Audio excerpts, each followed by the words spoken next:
esses municípios que fazem parte dentro do nosso ecossistema, ele se tornou o terceiro estado mais seguro do país. Muitas vezes confrontar um gigante que está tentando tomar o teu mercado e tu vai ter que te posicionar.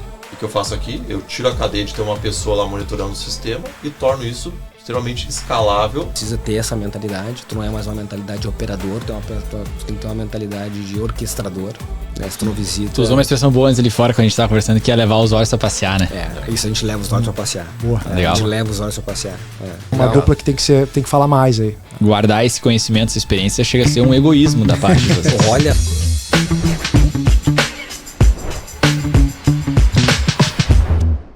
Começando mais um podcast da Spread School, eu sou Fábio Schink, sou diretor de performance da SPR. Aqui do meu lado, com a gente nessa mesa, Gustavo Hermel, diretor de estratégia e inovação, palestrante, professor da Spread School. O que mais, Gustavo?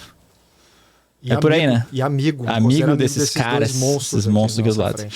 Falando desses monstros aqui, na nossa mesa de hoje, a gente tem dois convidados muito especiais, os nossos queridos amigos e sócios da DGT, Lucas e Maurício. Bem-vindos. Obrigado. Falem um pouquinho mais de vocês, já venham à mesa, vocês estão num dia especial, estão tomando água, café, estão felizes? Um dia muito especial, tô com os amigão Gustavo Hermel, né? Fábio agora conhecendo também. Estão há 1 hora falando bobagem. Só besteira, né, cara? Só besteira. E é As bom, reuniões né? que a gente fazia lá na empresa era muito, muito impressionante, né? Besteira, cara, ideias de podcast novas aí, tá vindo. Vindo um novo podcast da Spread School, será? Cara, eles me fazem mal, cara, eu não consigo parar. Para começar esse podcast... vocês já vão se apresentar mais um pouquinho, mas a gente quer começar com o nosso quebra-gelo. Vocês já estão pensando por aí, né? Vocês já estão nervosos por esse momento? Vai ser o quebra-gelo. A gente quer saber três coisas de vocês e 3 fatos da vida de vocês, mas um desses aí tem que ser mentira. Aí pode ser um de cada vez e a gente vai tentar adivinhar que mentira é essa. Então, Lucas, com vontade.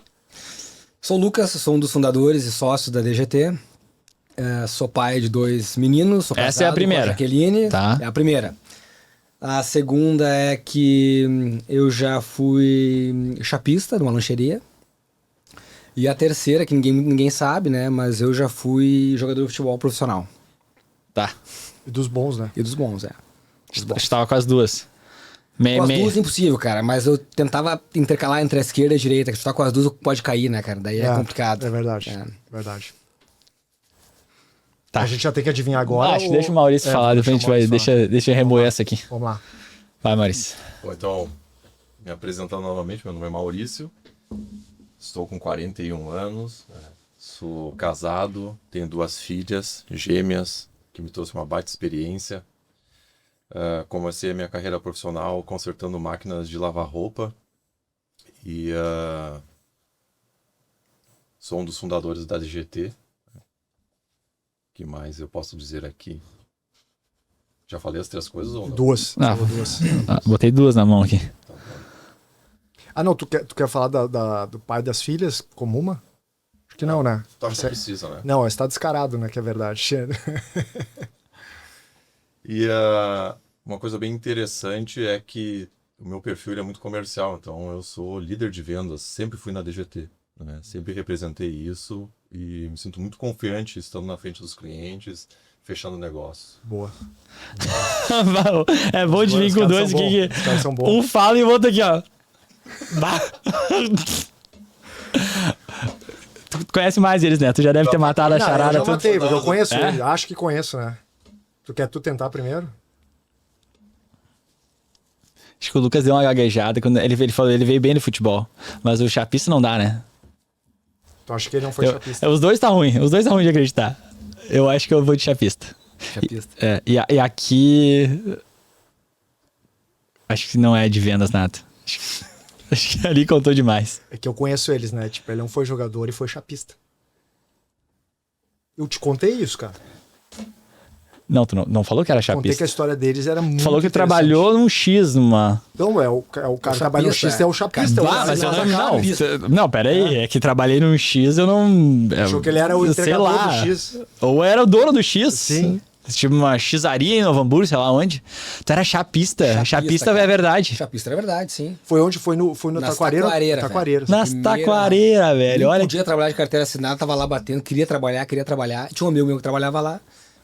Que ano foi isso, Lucas? Cara, 2009, 9, eu acho que era. Tu imagina, cara, 2000, a gente tá falando de 2008. 17 anos atrás. Não. Foi 2003. 2003, perdão. 2003. 2003. O Taquareira é um dos mais antigos de Novo Hamburgo. 23 anos. 2003. Cara, eu cheguei lá no Taquareiro e pedi um x-salada, né? Pô, daí o parceiro tava lá na chapa, né? Tá, pedindo pra sair pra noite depois, né? Cara, tem. Pedido, não, meu. Fui lá pegar a cara, sem mentira, meu x era desse tamanho, velho. Tinha filé, tinha... Ali botado tudo viu, dentro. cara, se um dia eu for ter um negócio, esse cara vai ser meu sócio. Vai, Vou dar que oportunidade massa, pra velho. ele. Tava Tá, e jogador de futebol... Cara, era bom em aquecer, né, velho? O treinador falava, Lucas, aquece. Voava. Lucas, esquece. Mas nem tentou, ou joga. Tentei, cara, daí tentei fazer teste, isso é verdade, né? Mas daí, na época, meu pai falou assim, eu vou te ajudar. Eu não vou te deixar fazer teste, porque tu é muito ruim. Então eu vou resolver agora a tua carreira, cara. Tu não vai fazer teste, velho. Visionário, Vai né? estudar. Chega. Chega. Visionário. Para Tua de cabeça, te cara. mentir. Para de te mentir, velho. Para. Tá, e aqui, mentiroso, não é vendedor, ou é? Ou eu errei? Não, acertou. Eu acertei? Acertou. O que eu vou vender se eu tenho um cara especialista? Não, É do um lado, hein? monstro das vendas. A gente vai ter que aprender muito, tá? Mas então, que eram as outras? O que tu falou a verdade? Que eu nem lembro mais. Gêmeas. Tá. E comecei minha carreira Tu falou a profissional verdade. consertando máquina Não. de lavar roupa. Máquina de lavar roupa, essa aí que ainda bem que eu esqueci disso aí, senão eu teria falado essa também, eu acho. Isso aí. Não, essa eu imaginei que Ah, era os verdade dois, também, cara. cara. Porque eles têm uma história legal de trabalho. Sim. Bah, bom, a gente tem assunto na mesa aí já vai perguntar mais sobre isso aí. Ó, esse podcast aqui é da Spread School, é uma empresa aí da SPR, da agência SPR, um dos braços de comunicação, de conhecimento da SPR. Trabalho com palestras, treinamentos em company. Eu sou um dos professores, Gustavo um dos professores, tem mais professores espalhados por aí também no nosso podcast. Fica aí o nosso convite para tu conhecer um pouquinho mais. E a gente tá aqui por causa da SPR, que é um dos nossos apoiadores, e também do Método Dutra, que vai aparecer na televisão aqui rapidinho, Mindset IPO, que nos deixa usar essa casa aqui maravilhosa, com essa estrutura magnífica. Vocês se surpreenderam, né? Muito, do caralho, muito, né? muito, E vocês nem viram o telão ligado ali, né? Quando a gente sair aqui, vocês vão ver o telão Conhece o ligado. Dutra? Não, eles estavam é, falando sim. dele, eu achei Não, ele muito é interessante. um cara legal. Vai conectar de conhecer. com A gente vai Ele é fazer muito legal, conexão. Vocês vão gostar de falar com ele. Todas as informações estão aqui embaixo. Ô, Gustavo, começa puxando aí a primeira pergunta para esses guris. Senão eu já vou perguntar como é que arruma a máquina. Eu ouvi um pouco dessa história e, em primeiro lugar, quando eu tô com eles, eu acabo me divertindo mais, né? Então é difícil eu conseguir ficar muito sério com eles, porque eu acabo... Tu vai usar esse eles me momento aqui trazem para esse fazer lado, perguntas. assim, Perguntas que ele não teve coragem de fazer. Mas eu acho que eles dois são os caras que a região toda, o estado todo deveria conversar mais, de verdade. Uhum. Porque eu acho que eles têm muito a nos ensinar, né? De como fizeram, o negócio que eles fizeram. E eu conheço eles já há alguns anos e a gente acabou se conhecendo por amigos em comum na academia, né? E ficou um respeito, uma admiração muito grande por eles. E o mais legal é que eles são, além de tudo que eles já conquistaram e fizeram, e de onde eles vieram e como eles começaram, né? Com muita humildade, eles são os caras espetaculares e especiais. Por onde eles passam, eles vão deixando esse legado, né? De, caras sérios, caras que dão atenção às pessoas, te escutam. E eu acho isso muito, muito legal, né? Então acho que a gente tem que ouvir mais caras assim, né? Legal, boa. E a pergunta que eu quero começar é a seguinte, ó. Porque quem olha de fora... Hoje a gente fala muito em startup, negócio de tecnologia, e o negócio de vocês é um negócio calcado na tecnologia, né? Mas nem sempre foi assim. Vocês fizeram uma história um pouco diferente, né? Como que vocês começaram e depois como é que vocês caíram na tecnologia. Eu queria que vocês contassem lá o início de vocês nesse negócio de segurança com tecnologia. Como é que foi o início disso tudo? Bom, o início ele remonta até, acho que antes da minha entrada na sociedade. O Maurício ele pode até aprofundar. Vou tentar resumir, depois tu complementa. Tá bom. Mas começou fazendo, pelo que eu lembro, segurança patrimonial, vamos chamar assim. Mas tem uma história um pouco antes disso. Mas era manutenção de cerca elétrica, portão eletrônico, CFTV residencial, né? Vocês faziam a manutenção disso. Vocês não... Instalação, manutenção. Para um terceiro, que era o cara que... Para terceiros ou para empresas ou casas que desejariam contratar. E aí havia alguns clientes estratégicos, grandes, corporativos, né? A Gerdau era um cliente, mas nós atendíamos a família Gerdau, né? A família Gerdau tinha algumas residências no Brasil e algumas delas aqui, Rio Grande do Sul, Santa Catarina, a gente atendia, né?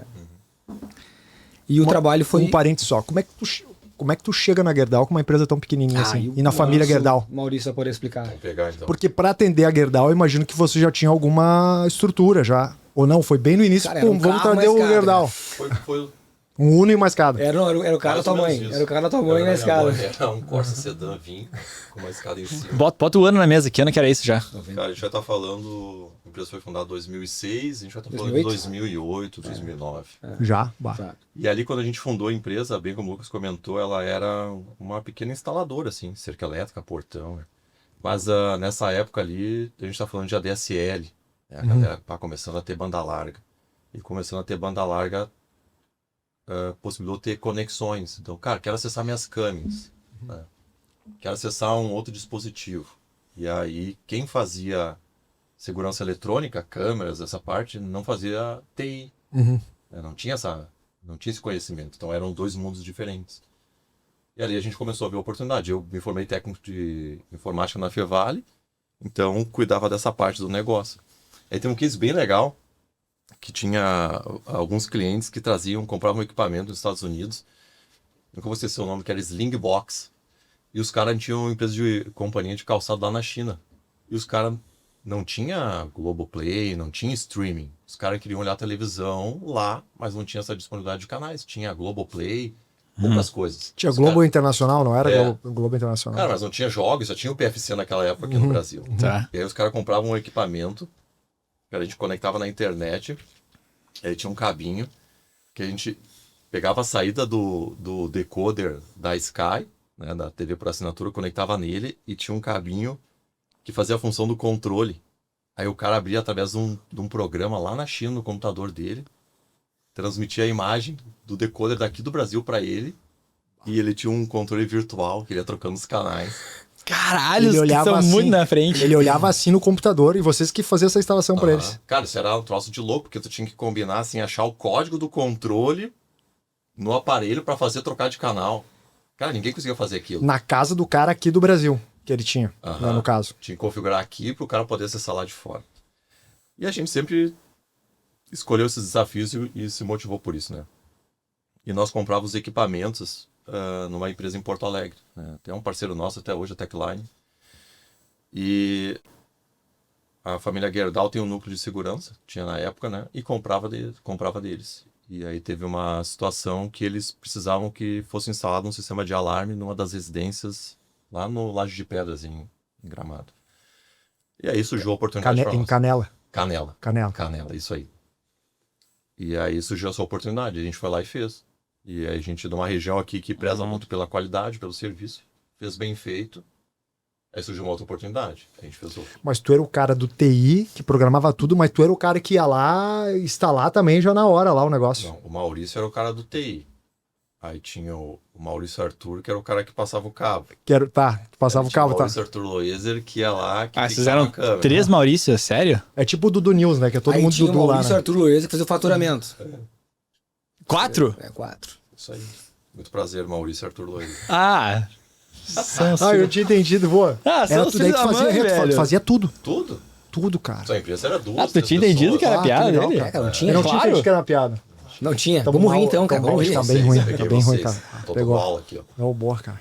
E com um cara sério falando, fazendo piada. Não, eu não tava Ele falou, levando, eu tava aqui, Até ó. agora, até agora. Se eu tava Sério, aqui sério, escutando. sério. Ah, sim. A gente pegou uma, fez outra. Em resumo, a gente, né, conseguimos... Aí o Lucas já estava na empresa, a gente pegou todo o núcleo familiar, fazia todas as residências do Rio Grande do Sul, o que nos qualificou bastante. Sim, é uma referência pra todo mundo, né? Sim. E aí... daí a gente começou a entrar na indústria, né? Aí o Lucas, cara, nós precisamos crescer. E por que o Lucas entrou? Como é que tu entrou, Lucas? Cara, a gente sempre foi, a gente estudou junto, né? Então a gente dividia muito assim os anseios de poder criar algo inovador e disruptivo. Isso era uma coisa em comum que a gente tinha. Cara, como é que a gente pode inovar dentro do mercado que a gente atua? Né? E aí vamos fazer uma coisa diferente então. Vamos trabalhar junto aqui, eu preciso dar um salto. Né? Vamos fazer uma coisa diferente, vamos instalar câmeras pelas ruas. Cara, então até uma história engraçada isso aí, cara. Porque assim, ó, quando a gente começou a tracionar a empresa, né? E a empresa já estava começando a se estruturar com funcionários. Minha mãe encontrou, cara, uma ex-diretora da escola, que era a ex-diretora nossa da escola, né? E disse, como é que tu tá, Léo, né? A mãe, né? Léozinha, e os guris? Não, os guris estão bem, montaram uma empresa. Ah, é? Mas é uma empresa séria? Cara, Essa era a moral, era a moral dos que a gente guris. tinha, né, cara? Então tu imagina como é que era na escola, né, cara? Mas assim, Nesse momento a gente entrou para poder fazer a parte da expansão da empresa, porque a empresa precisava crescer, ela precisava sair daquele mundo de prestação de serviço para terceiros, né? E é uma visão que a gente sempre tinha, que a gente não vai crescer. Então a gente precisava de um desafio maior. Como é que tu fura essa bolha? Né? Pegando qualquer oportunidade que aparece. Mas o desafio ali era identificar qual oportunidade pudesse aparecer. E eu sempre gostei muito de ler. E naquela época lá eu estava lendo aquele livro do Jorge Paulo Lemann, O Sonho Grande. E eu sempre tive isso na minha cabeça, cara, sonhar pequeno, sonhar grande, dá o mesmo trabalho. Esse é o resumo do livro. Sim, esse é o resumo do livro. E surgiu uma oportunidade num erro de uma das maiores empresas de segurança do Brasil. Os caras, eles tinham uma tecnologia americana e dentro de uma das residências da família Gerdau era uma fibra ótica que tu enterrava ela no solo, né, para proteger grandes campos. E se alguém pisasse naquela zona que estava demarcado com a fibra, o sistema de segurança ia alertar e ia identificar que alguém estava entrando naquela área. E esse é um sistema tão sofisticado que ele é um sistema utilizado em áreas militares, em presídios federais nos Estados Unidos, áreas de fronteira. Era uma tecnologia muito cara, muito cara. E essa empresa de São Paulo instalou, né, por ser algo exclusivo, tinha uma pessoa VIP ali dentro, né, que precisava ser monitorada, e não conseguiu fazer funcionar. E eu pensei, cara, se a gente estudar isso aqui e fizer funcionar, tá aqui a nossa chance. E vocês trabalhando ali descobriram isso. Cara, meteram a mão na terra. Eu ia com contaram para vocês, pessoal, tem um problema aqui, venham nos ajudar. Não, ele viu a oportunidade, cara, a gente começou a estudar. Nunca funcionou, peraí. Foi assim? Foi. Tu tava ali na casa e perguntou que coisa assim. A mão cheia de terra ali. E, cara, vamos fazer funcionar. Entramos em contato e aí começa um dos grandes desafios, né? Porque nós não tínhamos uma estrutura para mostrar. Né? E como é que eu vou me apresentar para uma multinacional? De segurança. Cara, é difícil, né? Então nós conseguimos acessar essa multinacional em Delaware e começamos a conversar. Com aquele inglês. Aquele inglês, assim, que na época não tinha nem tradutor automático, né, velho? Tinha. Era e-mail aqui, falando assim, um pouco anotando, te entendendo, puf, desliga, agora respira e vai de novo. Respira e vai no Skype aqui, tá acabando os créditos. E, cara, era assim. E... Tinha crédito no Tinha Skype. crédito. Não, mas isso não faz nem tanto tempo. Vocês estão falando de 2010, 2012? Por aí? A empresa foi pela construída linha em lógica 2008, ali? tu comentou? 2009, por aí a gente tá falando. 9, Faz pouco tempo. Cara, não faz muito tempo não, cara. Mas foi muito intenso. Mas e aí vocês conseguiram... Cara, conseguimos. O cara veio pro Brasil, nos deu um treinamento. Sim, nos deu um treinamento, nos certificou. E o cara achou que tava vindo numa empresa... O Scott Duval. O Scott veio aqui. E ele achava que tava indo numa empresa gigantesca. Cara, ele olhou pra empresa, viu os guri. Cara, O americano, ele é meio... Ele é diferente. Sim, ele é o capitalista. Ele é o cara, esse cara tem potencial. Porque, assim, uma coisa que a gente sempre compartilhou, né, cara? Tu tem que ter propósito, tu tem que ter valor naquilo que tu diz. Tu não adianta tu blefar. Sim. Então, as pessoas sabem quem são de verdade e sabem quem são de mentira. Sim. Tu sabe quem é de verdade. Sim. Tu até pode te decepcionar lá na frente, mas pelo caminho ele vai vendo. Então ele viu que tinha um cliente grande em comum, ele viu que tinha um problema em comum e ele viu que a empresa que foi contratada não queria resolver. Então nós falamos, olha, se esse cara não resolver, eu quero resolver. E ele nos deu toda a parte de certificação, veio pro Brasil, né, nos mostrou. E aí nós começamos a ter acesso a grandes projetos. E foi aí que a gente se certificou, a gente começou a mostrar pro mercado do produto que a gente tinha. Toda a rede Alphaville do Brasil começou a olhar pra gente para tentar fazer a aquisição dessa tecnologia. Vocês vieram representante dos caras aqui, só vocês implementavam? Sim, durante um ano e pouco, acho que um foi. pouco mais, acho que uns 3 só anos nós. a gente ficou exclusivo. Com exclusivo Brasil, cara. Sim. E o negócio funciona até hoje, ó, nessa casa. Cara, nunca mais me ligaram pra dizer. Não ligaram mais. Tá aí. Não, era um sistema de nível militar, né? Depois disso a gente fez vários Alphavilles no Brasil. Com o mesmo sistema? Mesmo sistema. Nordeste, São Paulo, Paraná. Belém, E só vocês dois? Agora já tinha mais gente no projeto? Vocês precisam de mão técnica ali, né? Eu acho que já tinha umas 6 pessoas, né? Por aí. Porque tem um time ali de técnico, tem que ir lá nos caras, sei lá, cavar, passar fibra ótica. É isso aí, cara. Aí tu já não cavava mais, Maurício, ou tu ainda cavava? Às Acho que vezes, já não né? cavava mais, tinha Sim. quem cavava pra nós. E aí tu fica realmente na parte de tecnologia a partir dali já, Cara, puxando cabo, emendando cabo. fazendo também. Sim, soldando, configurando. É isso aí. E nessa época já se forma a DGT. Não, Ou nessa tinha época ainda era Digital Tech. Digital Tech. Digital Tech. E onde é que vira esse olhar para que precisamos de tecnologia e menos... Não é menos, na verdade. Vocês trabalham muito com câmera, com hardware, né? Mas essa parte de tecnologia é muito forte, né? Hoje a gente tava falando agora, tá falando com o Lucas e era empresa de tecnologia, não é uma empresa de segurança. Não. Esse olhar aí a gente começou a perceber o seguinte, bom, qual o mercado que a gente está inserido? Né? Onde é que a gente está inserido? Né? Pô, nós estamos inseridos no mercado de integração de sistemas de tecnologia de segurança. Quem são os principais clientes potenciais que podem me gerar um ticket alto, um ticket recorrente, e que eu consiga implementar algo que tenha um reflexo social. Ou seja, que tu consegue perceber no teu dia a dia aquilo que eu estou fazendo. Aí é uma questão de propósito que a gente sempre dividiu.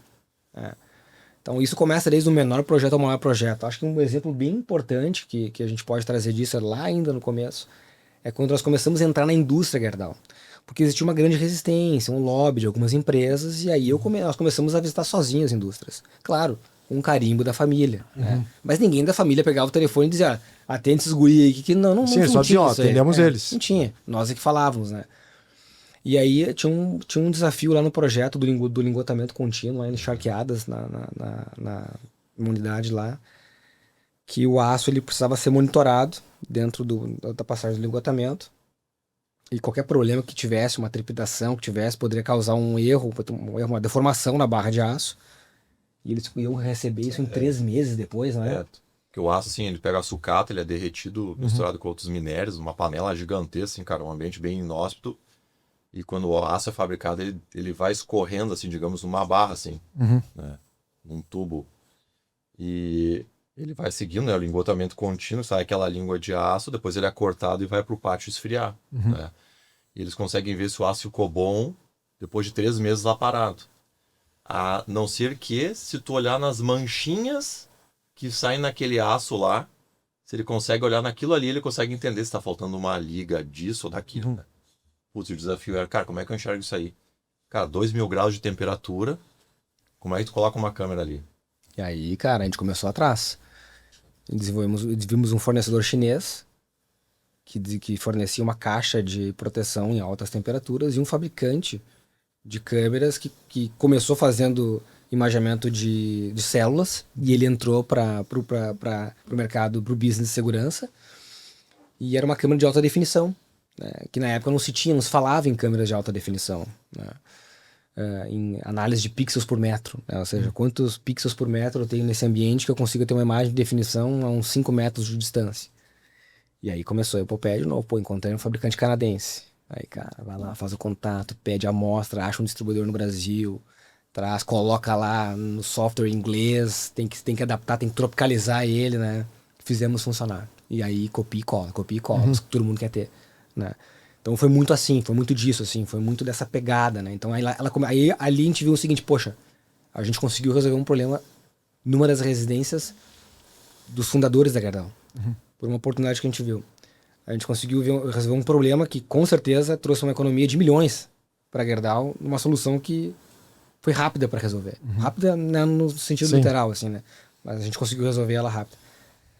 Aonde tem um mercado maior que a gente possa olhar? E a gente começou a olhar para grandes corporações, grandes empresas e o segmento público. Porque a gente passava todo dia em frente a sistema de monitoramento, ou estava quebrado, ou estava caído, ou não funcionava. O estado do Rio Grande do Sul vinha de índices elevadíssimos de violência, latrocínios, roubos de carro. O Rio Grande do Sul chegou a ser o terceiro ou segundo maior, o estado mais perigoso do Brasil. Porto Alegre chegou a ser uma das capitais mais perigosas do Brasil. Que mais roubava carro. Né? Mais roubava carro, eu lembro disso. Cacete. Hoje nós encontramos um carro em um dia. Em uma hora. Uma hora hoje o carro encontrar com a nossa tecnologia. E nós começamos a estudar esse mercado. Como é que eu posso me credenciar? Porque o privado nos trouxe muita qualificação. Atender a indústria nos trouxe muita qualificação. Com NRs, com normas, né? Com apresentação de produto, né?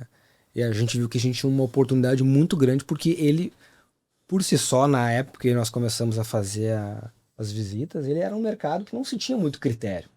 Os critérios de avaliação no segmento público eram mais critérios qualitativos do que técnicos. Né? Então, como é que a gente compete nesse mercado? Né? Então, a gente começou a fazer diagnósticos iniciais. Começamos a visitar cidades, começamos a visitar autarquias e começamos a demonstrar, olha, hoje tu tem X equipamentos aqui que não estão sem manutenção, isso consome em X horas, isso está te dando um prejuízo de X mil reais por mês. E nunca ninguém tinha essa pegada. Como assim, né? Então a minha proposta é essa e ela vai te economizar 70% do teu custo hoje. E esse dinheiro tu vai poder aplicar em outras frentes aí. Então esse discurso começou a ser bem visto, principalmente na área técnica, né? Onde nos recebiam. Isso a gente tá falando em município, ou já tá falando em estado? Município. Começou nos municípios. Tá. Município, é. O município de Novo Hamburgo foi o primeiro cliente, né? Foi. É. Que época a gente tá aí? Qual é que era a administração, tu lembra? 10, 12. 10, 12. Tu lembra qual era a administração Acho que da era época? Tarciso.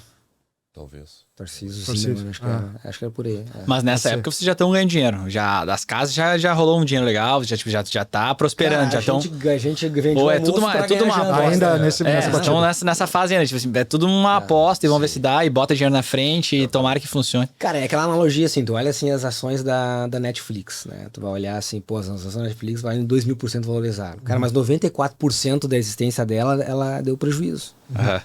A história da DGT é um pouco assim. Durante a maior parte do tempo a gente reinvestiu no negócio. E quando começa a virada para virar a DGT que a gente conhece hoje? Achei por meados de 2014. A gente ganhou um projeto que pegava a Copa do Mundo. Nós pegamos todo o legado que tinha de sistemas aqui da região metropolitana para fazer manutenção. E aí foi um case bem legal, porque a gente ganhou o projeto e aí tinha questões burocráticas, se não saiu o empenho, questões de pagamento. Sim.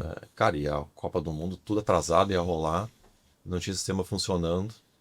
E a gente foi lá e bancou, né, botou a equipe na frente, fez a implantação, subiu o sistema, deu suporte.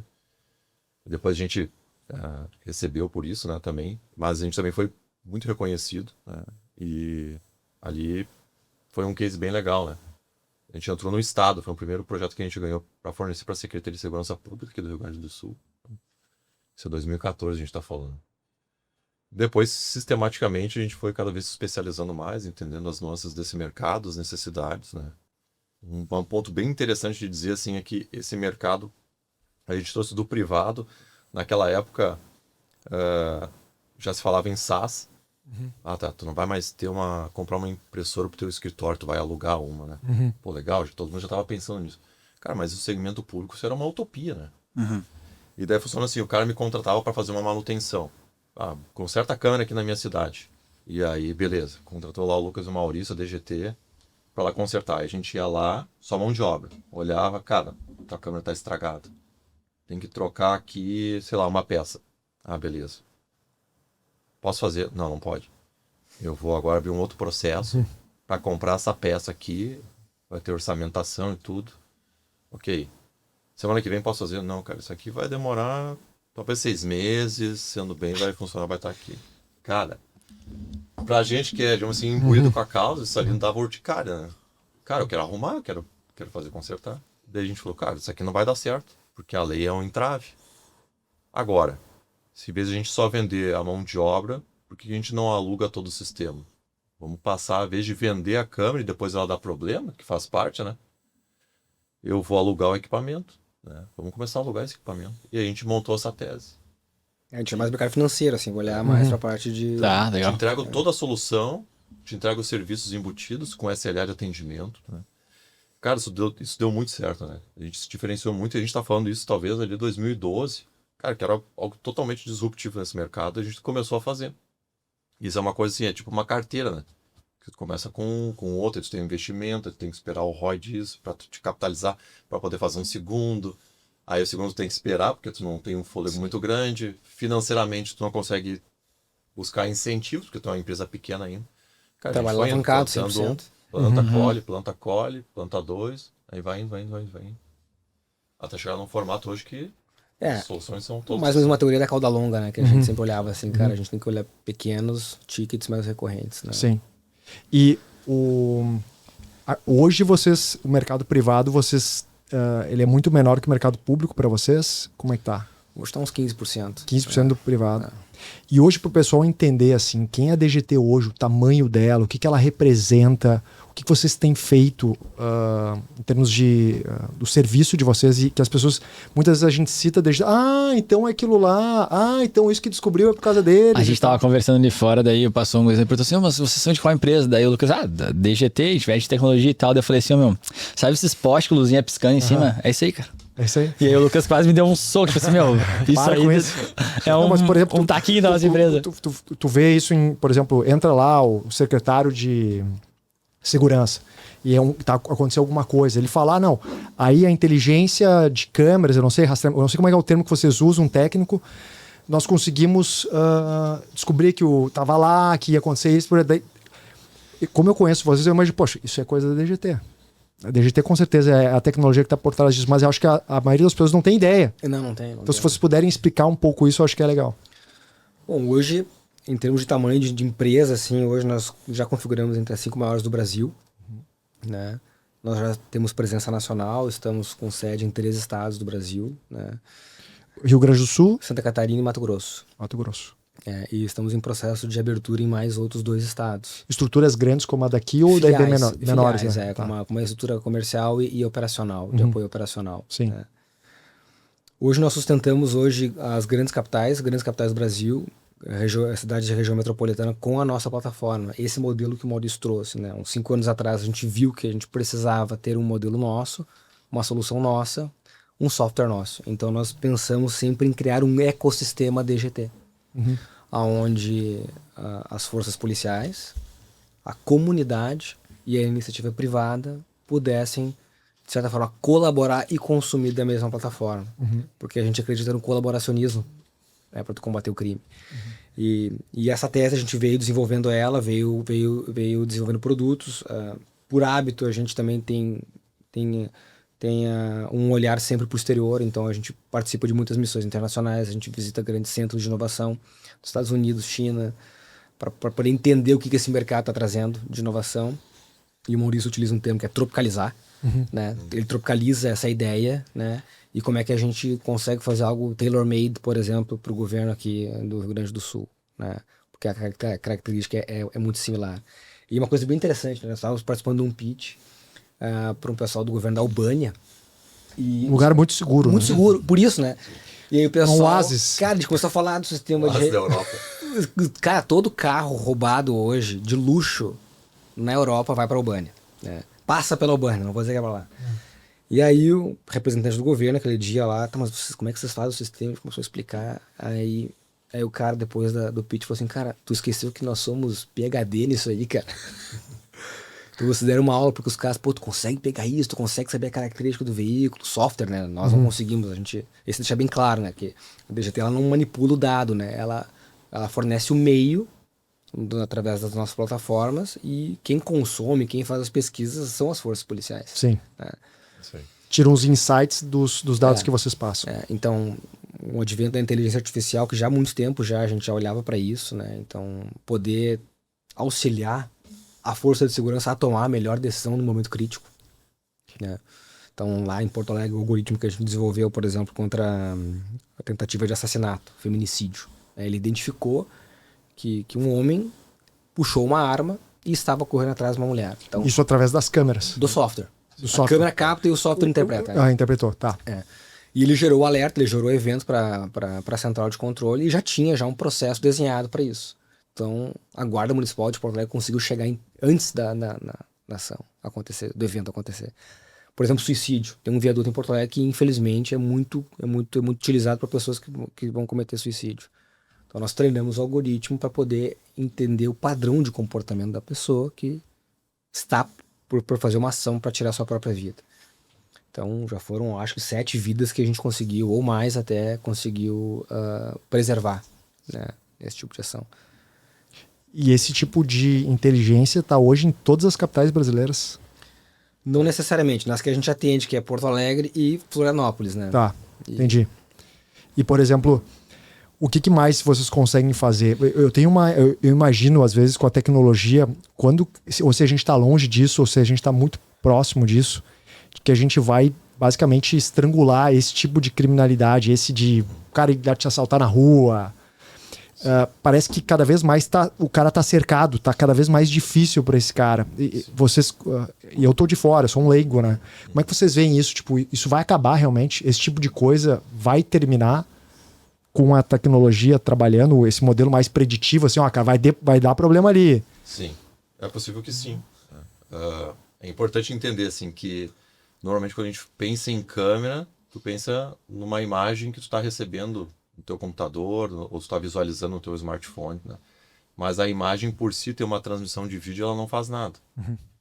Então, teoricamente, até pouco tempo eu precisava de uma pessoa ali sentada interpretando aquela imagem. De uma pessoa olhando, enxergando, pô, aqui tem uma possibilidade de um crime acontecer, estou vendo alguma coisa. Vou tomar uma ação que desencadeia vários pontos. Então, uma pessoa tem uma capacidade produtiva, né? Então, ela olhando aqui uma tela com 12 câmeras ali, ela tem, dentro de uma hora, ela perde 70% da capacidade visual. Cara, depois desse tempo, vai ter alguém se esfaqueando. 30 minutos. 30 minutos. Ele não vai mais enxergar, porque, Sim. cara... Sim, não. Passa um elefante e ele não vê, né? Exatamente. Então, Entendi. Então, assim, o que a tecnologia vem evoluindo para os sistemas de visão computacional, que é o computador, o algoritmo entender o que está acontecendo na cena. Beleza. Isso existe há algum tempo? Existe. É aplicável? Financeiramente, na nossa realidade, não. Porque isso é custo de processamento, processo em GPU, tu tem que ter uma estrutura de servidores, data center. Cara, não pertence à nossa realidade. Bom, a tecnologia surge e ao longo do tempo, à medida que ela vai crescendo, o seu custo vai reduzindo. Então, hoje nós estamos chegando num estágio que algumas tecnologias precursoras vão permitir com que a gente converta tudo que uma imagem, uma câmera gera de imagem, a gente converta num dado. Então, eu entendo ali, por exemplo, se a imagem fosse aqui, eu ia entender que tinha 4 pessoas nessa mesa, que tinham 4 xícaras brancas, que tinha um copo, que tinha uma pessoa de óculos, de barba, camisa preta, um de casaco, camisa branca por baixo, cabelo loiro, cabelo castanho, suéter cinza, camisa branca por baixo, relógio. Todos, uma TV passando informação, tudo isso precisa ser classificado. São uma série de algoritmos rodando simultaneamente para a gente ter esse dado. Uma vez que eu tenho isso viabilizado, que eu tenho esse dado, bom, aí eu ensino a inteligência artificial a interpretar isso. Então, se alguém na frente de uma câmera levanta as mãos, uma vez que eu classifiquei isso, a inteligência artificial entende isso como um pedido de socorro. E aí eu gero um alerta, né, para gerar uma ação para uma força de segurança, por exemplo. Se ela vê se a câmera capta uma pessoa caída no chão, o algoritmo traduz isso, a inteligência artificial entende e transfere isso para uma ação. O que eu faço aqui? Eu tiro a cadeia de ter uma pessoa lá monitorando o sistema e torno isso extremamente escalável e muito mais rápido, que é a pronta resposta que a gente faz. Quanto do fato que está acontecendo até uma ação ser desencadeada, quanto menor for esse tempo, melhor a percepção da pessoa que precisa ser atendida ou do cliente, né? Então, hoje, o que a gente tem trabalhado, né, nos nossos sistemas, nos nossos desenvolvimentos, até está no nosso roadmap desse ano aqui, dos 20 anos de empresa, para em breve a gente vai estar entregando produtos para fazer toda essa cadeia. E vai chegar o final do dia, que tu vai chegar em casa, Hermel, e vai chegar no teu condomínio lá e tu vai dar uma interface que dentro do GPT e tu vai dizer, onde é que tá minha filha aqui? Ele vai dizer, tua filha passou aqui, desceu no elevador tal, passou no salão de spoiler, festa. né, cara? Tô dando um spoilerzinho aqui. Legal. Né? Mas nesse nível. Tu não vai precisar de um AirTag mais pra saber onde ela tá. Não. Que hoje, né? Não. Mas, por exemplo, eu vou falando uma trava, desculpa aí. Deixa tu falar uma. Vai embora. Dentro das regras de LGPD, tá? Só pra Sim, deixar. eu ia te perguntar. Essa era a pergunta. Por exemplo, a gente vê na China, por exemplo, que lá eles têm um controle muito maior, Lá né? não tem LGPD. Pois é, não tem nenhuma. Onde dá pra gente chegar com as regras que existem, essa preocupação com a privacidade, por exemplo, né? Porque se fala isso, por exemplo, eu não sei se hoje pode o cara que, por exemplo, é um cara que tá no semiaberto e ele tá à noite no centro de Porto Alegre, por exemplo. Isso vai acionar ou não pode acionar? Até onde vai isso e se dentro desses amarras que vocês têm, a gente consegue chegar num nível de segurança superior que se imagina que um dia a gente pode chegar. Sim. Hoje existem tanto a legislação da LGPD e também várias portarias que regem esses sistemas para a área de segurança pública, né? Então a gente faz toda essa adaptação, né? Adaptação é a customização para que essas leis e essas regras não sejam feridas e não se tenha exposição de dados sensíveis.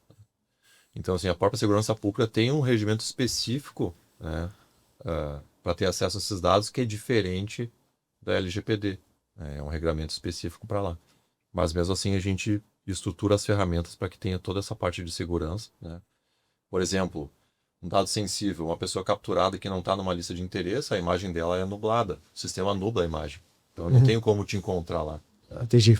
Um carro que é sensível, beleza, ele não consta no sistema, ele passa por uma outra num nível superior. Então tem várias técnicas, né, que são adaptadas para que isso atendam essas normativas. Esse receio que a população tem de que estou sendo filmado toda hora, essas câmeras Quebra de privacidade. que estão brilhando em todas as esquinas de Novo Hamburgo, estão me filmando e sabem onde eu estou, isso não é verdade. Eu acho que o receio de ser maior de eu ser assaltado na Exa- próxima esquina. Exatamente, sabe? essa é a minha preocupação. Normalmente mira no que não...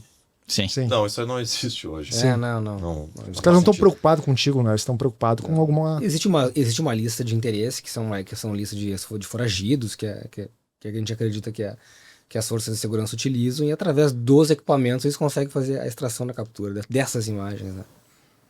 Sim. E vocês, uma coisa que eu queria ver se vocês sabem de cabeça, tá? E depois eu queria entrar um pouquinho mais na DGT.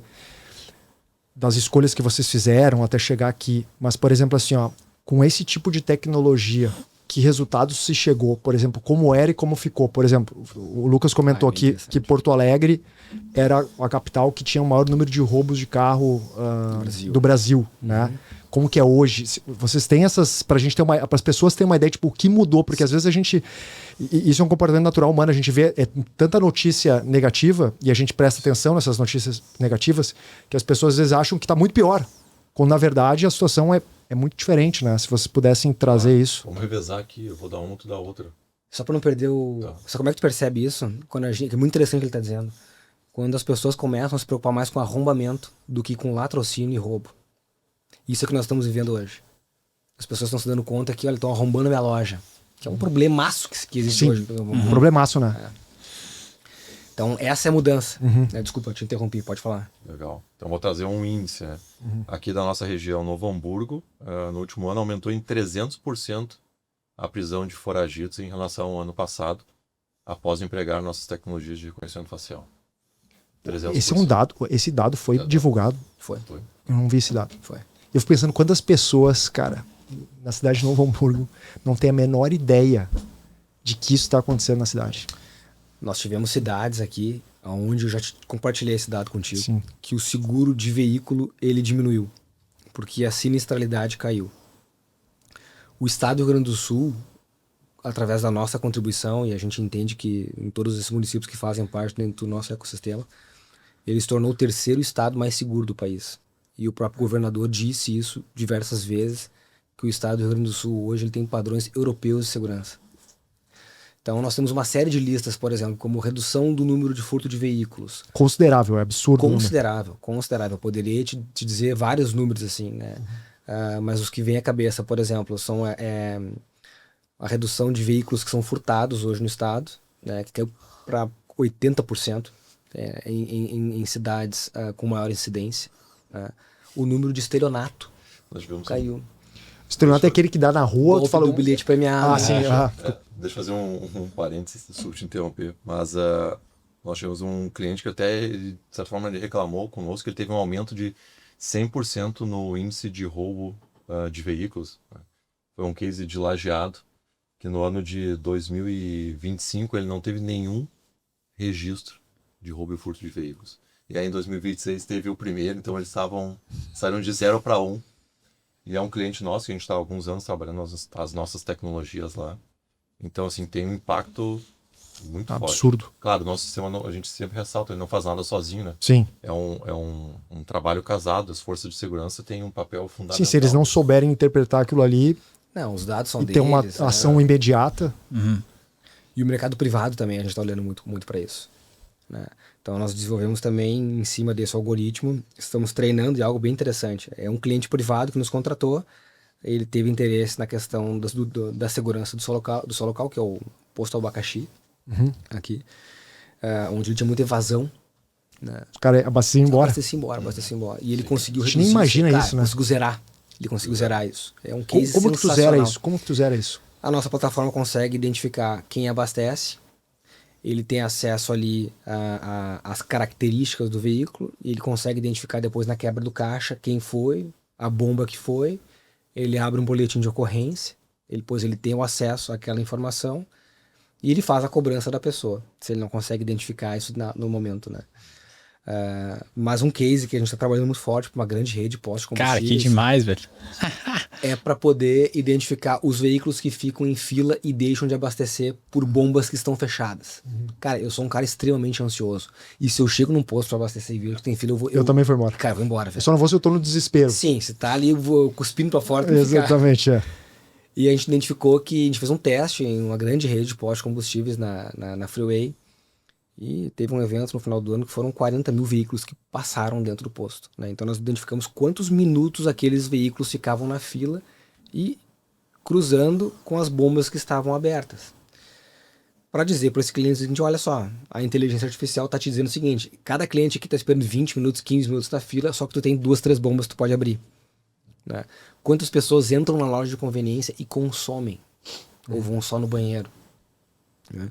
Então, esse cruzamento de dados ele é muito valioso para a iniciativa privada porque ele ajuda a melhorar, aumentar o ticket dele, a personalizar produtos. Né?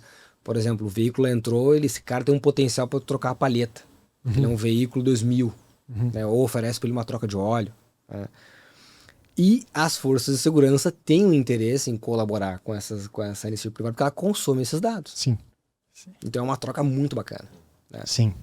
Ela consome continuamente ou ela consome sob demanda? Por exemplo, eu preciso saber se aquele cara que eu estava procurando passou naquele posto. Aí tu vai lá e pede ou ele tem acesso na hora, se tiver uma... Se aquela matrícula for identificada naquele estabelecimento, ele recebe. Já pega na hora.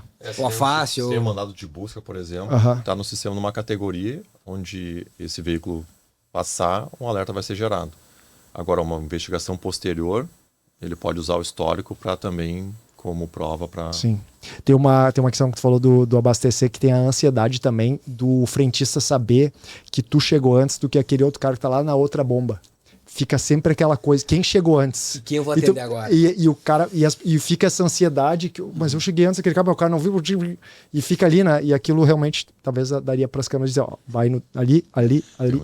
E essa rede de postos falou o seguinte, olha, o sistema funciona tão bem que nós vamos começar agora a utilizar antes de colocar um posto. Eu vou colocar o teu sistema aqui, na frente do nosso terreno, e nós já conseguimos calcular o valor venal que circula naquela região, em determinado horário. Digo o seguinte, das 7 da manhã às 2 da tarde tem 3 milhões. E não tem nada a ver com segurança. Não, mas é o ativo que a gente consegue entregar. Ou seja, o negócio de vocês, basicamente, ele não tem limites, assim, você pode fazer... É um negócio de inteligência. Ele abriu bastante, sim, depois que a gente começou a trabalhar com o dado. Né? Que legal, cara. Hoje, basicamente, a forma como a gente se expressa é mais uma software house, assim. Sim, do que uma empresa que tem tecnologia para segurança, por exemplo. Comercial funcionando, produto funcionando, e como é que entra a marca nessa história? E o que é... Cara, é bem interessante essa história, né? Da DGT, né? Até na nossa inauguração lá, um deputado DGT, 2 gaúchos trabalhadores. Ah, tá. Muito boa. Cara, muito começou porque é Digital Tech, e aí tinha um fornecedor, uma executiva que nos atendia de São Paulo, né? E ela na DGT. Digital Tech, DGT, o pessoal da DGT. Meninos da DGT. Ficou legal, cara, DGT. Legal. Foi isso, cara. Ficou. Muito boa.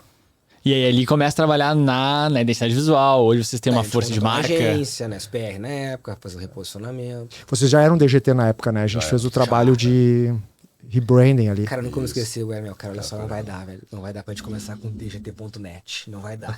Aí eu falei isso pra vocês, né? Eu tinha assim, mas não dá, mas já... Porra. Cara, não vai dar. Vai jogar Champions League aqui. Mas eu falo isso muito. Às vezes as pessoas eles põem coisas que são importantes na construção da imagem pra gente confiar. Eles acham que não é importante. Daí eu fui lá, vou ouvir vocês. Conheci um pouco. Entrei na sede, daí aquela coisa do capricho, tudo é capricho, tudo tu vê, eles eram organizados, já era organizado. Tudo certinho. Aí, beleza, bom, queremos isso, estamos indo para esse contar histórias espetaculares. Pá, daí tu começa a fazer o diagnóstico ali, olhar tudo, né? Pô, vamos ver isso, como é que tá? Pô, aqui tá um pouco confuso, não tá funcionando ali, vamos ver o site. DGT.net. Ah, não. Não vai dar. Não vai dar, né? A gente não vai ganhar, dizer. Não, vamos ver. Não vão ganhar, vamos... E aí fizeram, né? Eu fico feliz quando o cliente escuta, né? Pode parecer uma bobagem, mas faz a diferença. Não. Soma, faz a diferença. Total. Foi um trabalho espetacular, né? Ficou legal, né? Ficou muito bom. Eu lembro, assim, de cada detalhe, assim, as primeiras reuniões, tu foi lá, Hermel, e o Juliano também. Levaram uns cases que eram impressos, assim, de alguns clientes. A gente tem até hoje, a gente usa esse Nós material. temos nossos lá também, Tem- assim. Que só vocês fizeram. Sim, eu lembro, Sim, claro, foi a gente que fez. E eu falo isso pros clientes também. Por exemplo, tu chega, olha o tamanho que vocês estão, tá? Eu lembro da história do... O Steve Jobs, ele queria abrir as lojas da Apple, né? E aí tinha um conselheiro lá, que era o CEO da Gap. E as lojas da Apple, as originais, o projeto eram lojinhas pequenas, assim, bem pequenas. E aí o cara na reunião perguntou assim pro Steve Jobs: Steve, a Apple, ela é maior do que a Gap? Loja de roupas, né? Daí imagina o Steve Jobs. Mas é óbvio que é, mas é infinitamente maior que a Gap. Então por que as tuas lojas são menores que as lojas da Gap? E aquilo chocou o Steve Jobs. E aquela fala fez ele mudar todo o projeto. Grandes lojas, eles lançaram lojas gigantescas, cara. Sim. Que isso é o tamanho, isso fala muito sobre a empresa. E o material impresso, que a gente acha, não, tudo é digital. Poxa, quem faz um material consistente desse tamanho, que tem substância para falar? Quem pode fazer, quem tem condições de fazer, quem para e perde tempo naquilo para fazer, mostra um certo cuidado, um profissionalismo e tal. E ele grita para ti algumas coisas, né? Então são alguns detalhezinhos na construção de uma imagem que às vezes a pessoa assim na superfície não entende. Mas, cara, tem muita coisa embaixo, enterrando o cano, que a gente brinca, né? Que fazem toda a diferença, né? Só que a gente às vezes não consegue perceber. Verdade. Que bom que vocês... E o melhor Shink, que eu acho que é uma dupla, né? Eu posso pegar a mesma equipe que trabalha para vocês, que vocês ficaram satisfeitos com o resultado, e a gente vê na rua e fica satisfeito de olhar, né? Eu ponho a mesma equipe para trabalhar para um outro cliente que não chega no horário, que não dá atenção, que não responde, que não conversa, que não sabe muito o que quer, e é um trabalho horrível. É um trabalho que nem anda. Tu passa... Eu lembro que o trabalho de vocês a gente fez dentro do cronograma, que é uma coisa rara, né? Dentro do cronograma, porque você demanda tempo de vocês. Se vocês não estão disponíveis, não acontece.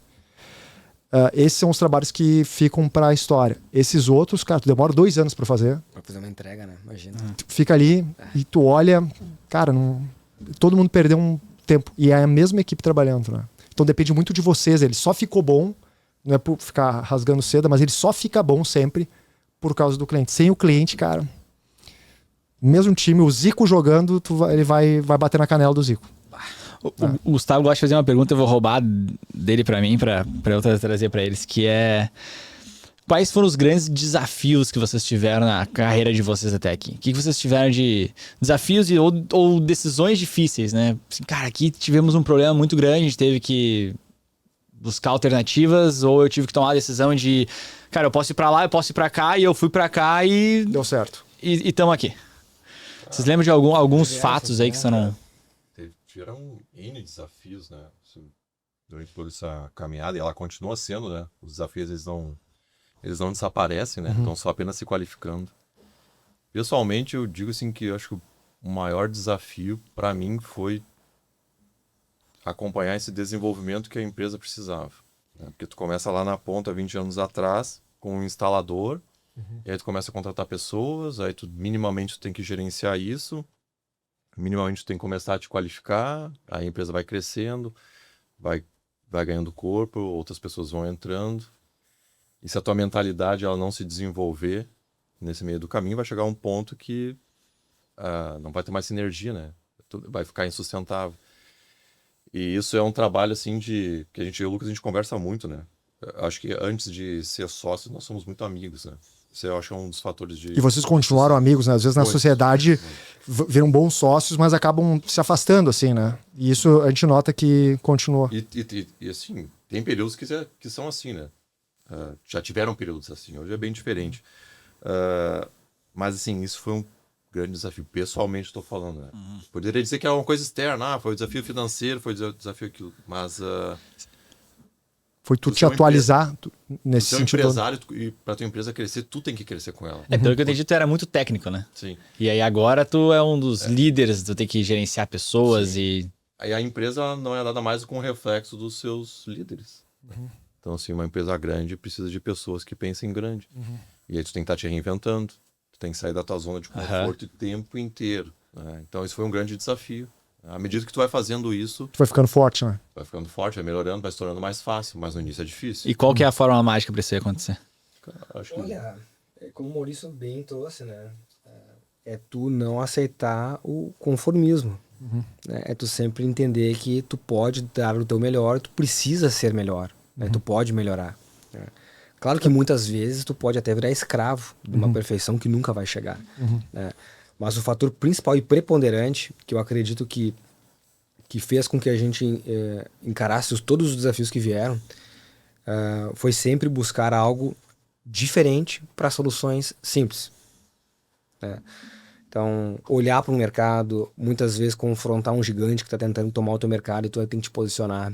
Né? São decisões difíceis. Né? Ou às vezes a gente costuma dizer que o nosso concorrente não é do nosso segmento.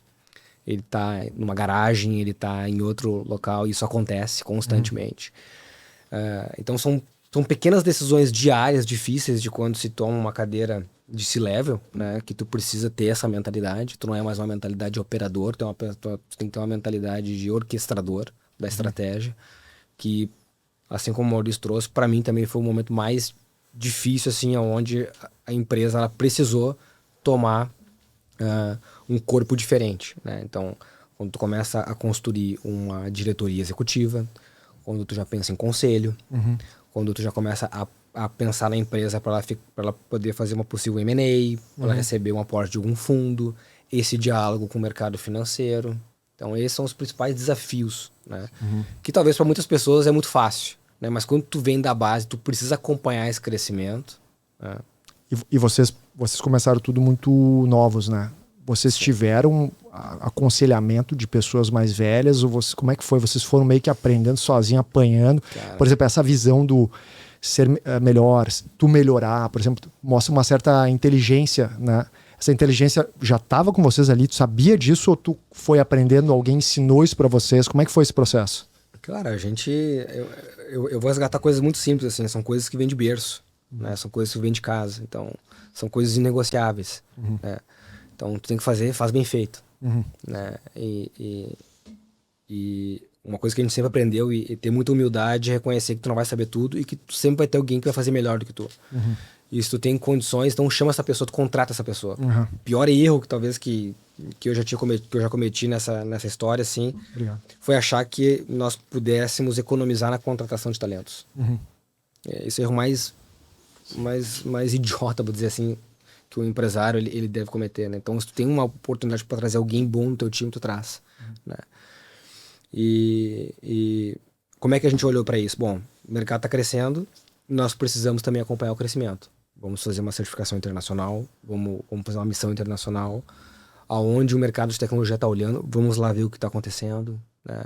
Vamos buscar uma graduação, um MBA, e assim a gente foi, mas muito por estímulo mútuo, assim. Os dois, cara, vamos lá, vamos fazer porque é importante, né? Porque já chegou um momento na nossa vida, alguns anos atrás, que nós já poderíamos estar, não, tá bom assim, mas... Estamos ganhando nosso dinheirinho, as coisas estão andando. Mas isso não faz parte do perfil. Sim. Né?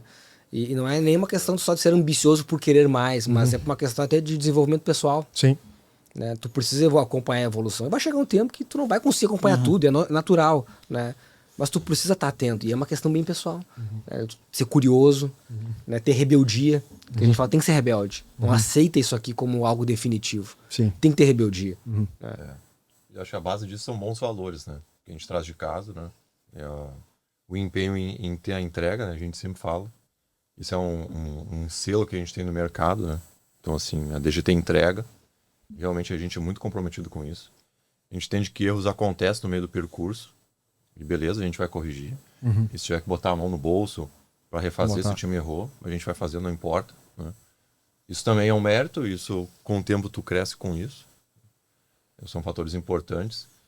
E esses pontos, a gente tem essa sinergia, assim, de um tá forçando o outro, assim, no bom sentido, né? A se desenvolver.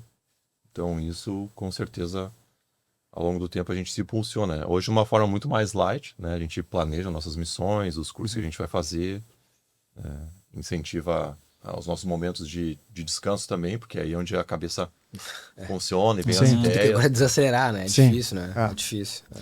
E essa cultura, né, esse jeitão de vocês que a gente vê assim na maneira de conversar e quando a gente vai conhecendo também a empresa, como é que vocês conseguiram passar isso para o time todo? Hoje são quantas pessoas lá no... Hoje a gente está com mais de 100, tem quase 30 vagas em aberto, né? Direto, a gente está Indireto 200, né? indireto vai a 200, pode ir até 300 pessoas. E como é esse processo hoje? Vocês têm uma estruturação para fazer isso, para ter essa... fazer bem feito, entregar até o final. hoje tem. Como é que é esse Isso é uma negócio? cultura, né? Essa cultura de fazer Cara, bem feito. Começa o planejamento estratégico. No planejamento estratégico a gente mete a mão. A cultura da empresa é essa. Agora tu vai alicerçar ela em outros valores, né? Em processos, né? Hoje a DGT está dividida em 7 pilares estratégicos. Cada pilar tem uma consonância com o resultado final, né? E muita liberdade para as áreas também poderem... Autonomia, né? Não só liberdade, mas autonomia. Porque liberdade sem autonomia é complicado, né? Para tomar decisão, né? A pessoa, aqui na empresa tu tem liberdade, mas tu precisa tomar uma decisão no dia a dia, tá submetido à direção. Então isso a gente não tem isso na cultura, Sim. né? Então a gente até incentiva o erro, né? No sentido assim, cara, vamos aprender, vamos errar agora, né? Sim. Mas vamos tentar acertar, né? E eu acho que é muito do nosso jeito. E a gente sempre já foi muito criticado por isso. Pessoal, pô, cara, vocês estão hoje, é DGT, né? A nível Brasil, pode ter cases internacionais. Tu tem que até cuidar o jeito da bom dia pro teu funcionário, senão ele vai sentir que ele tá íntimo de ti. Eu falei, cara, eu não acredito nisso. Eu também não. Entendeu? Eu não acredito nisso. Mas são visões, a gente respeita, mas o nosso jeito é esse, as pessoas sempre nos respeitaram, por isso porque a gente sempre respeitou as pessoas por isso. Né? Nunca foi algo que... Não. Isso foi uma projeção. tem 2 pontos bem legais aqui. Um, assim, da empresa, que assim, ela teve um salto grande, cerca acho, de 5 ou 6 anos atrás, que a gente começou a trabalhar na profissionalização da gestão. Então, assim, cara, pra gente crescer, a gente vai ter que profissionalizar o negócio, né? Então, a gente contratou uma assessoria, estruturou a parte orçamentária, né? Realmente planejou a empresa, melhorou a parte de planejamento estratégico e começou a rodar, assim. Hoje, a gente está aí, acho que no 6º ano rodando o orçamento, que a gente finaliza, vai fazer o desse ano ali entre começar em setembro para terminar em novembro. Cara, 2027 já sabe Sim. que vai 27 já faturar. sai dentro da projeção que a gente vai planejar aqui atrás, né? Então, tudo isso facilita, porque tu começa a dar autonomia. Então, as áreas têm seus orçamentos, né? Então, cara, isso gera confiança, né? E a base das relações, a gente fala, primeiro que o mundo roda no offline, a galera tá no digital, mas para nós o mundo funciona no offline. Cara, é olho no olho aqui, Sim. aperto de mão, tô contigo, né? E depois autonomia, através da confiança. E esse lance aqui, eu acho que vai muito pouco eu vou voltar aqui um pouco da nossa infância, né? Vou falar por nós dois aqui, mas, por exemplo, o pai do Lucas levava ele para visitar os clientes, né? O pai dele mesmo, que legal, cara. afiava material cirúrgico. Sim, cara. E aí mostrava todas as estratégias ali e tal. Filho, assim, eu vou chegar ali, né? Tô contando a tua história. Pô, tem um cara ali que tem melhor preço, tem uma empresa menor, mas eu vou chegar ali na secretária, vou levar uma cuca e tal, né? E foi o momento dele. Eu saí com meu pai para consertar a máquina de lavar roupa, e meu pai parava... O teu pai consertava a máquina de lavar Sim. roupa. Ah, eu achei que era tu que tinha começado. Tá, Eu teu trabalhava pai. com ele, né? Comecei com ele, boa, né? boa. E meu pai parava para abastecer num posto de gasolina, descia da caminhonete, da Chevy. O patrão aí, como é que tá? O chefia, e conversava com o pessoal, conversava com todo mundo, né? São aquelas coisas que tu vê, assim, que eles Vai valores que tu aprendendo, né? traz. Cara, ninguém é mais do que ninguém, é todo mundo igual, né? No fundo, são todas pessoas com os seus medos, seus anseios, então acho que nada mais justo do que termos relações verdadeiras. Sim. Essa seria uma das Acho perguntas, muito as legal. referências de vocês, mas pelo jeito vieram dos pais, assim, né? Eu acho que Sim, foram dos abençoados pais, aí com uma Tem outras referências. aí, educação profissional fantástica. Sim. Só Legal. que eu ouvi uma vez quando eu comecei a agência lá atrás, eu lembro que veio um cara mais velho, Uns 20, 35, 40 anos. 80 anos. né? Gustavo Já tá com na SBR 64. Não, na primeira, que era dueto. E aí, e aí o cara, eu lembro um senhor, quando eu logo comecei, eu tinha 22, e aí ele falou bem assim, ó, uma coisa que eu quero que tu aprenda, nunca seja amigo do seu funcionário.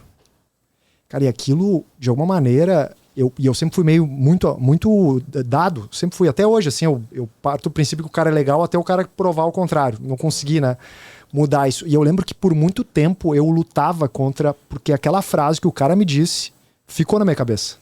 De que eu não podia ser, e eu era amigo dos caras. Sempre fui amigo dos caras. Até um momento que eu entendi que aquilo só era bom para a empresa, porque eu conseguia dar o recado pro cara, mesmo me dando bem com ele, perguntando como é que tava a família, me preocupava, né? Conseguia dar o recado quando não tava bom.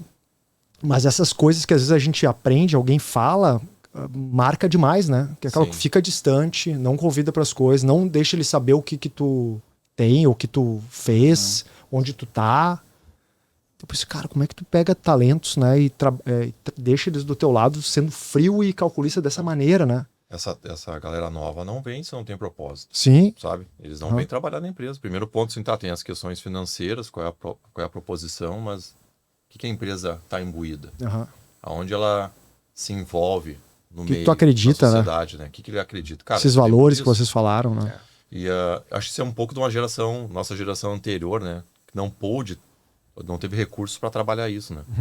Mas a relação, a amizade, ou ser cordial com as pessoas, né? Ela caminhando com a sinceridade e transparência, não tem problema nenhum, né? Tem um caso agora recente na empresa que a gente fez um rotejo com um colaborador, né? Um gestor. E o cara é um gerente, vou ter que passar ele para uma outra área, tem todas aquelas questões, né? Cara, senta na mesa com o cara, tem uma excelente relação, mas seja transparente. Cara, gosto de ti nisso, tu é um excelente profissional aqui e tal, mas tu tá jogando na posição errada. Entendemos que tá jogando na posição errada. Queremos que tu jogue aqui, vou te desenvolver aqui. Cara, tá tudo certo. Pode aceitar, pode não aceitar, mas, cara, tu tá tranquilo, porque tu jogou de limpo forma aberta e transparente.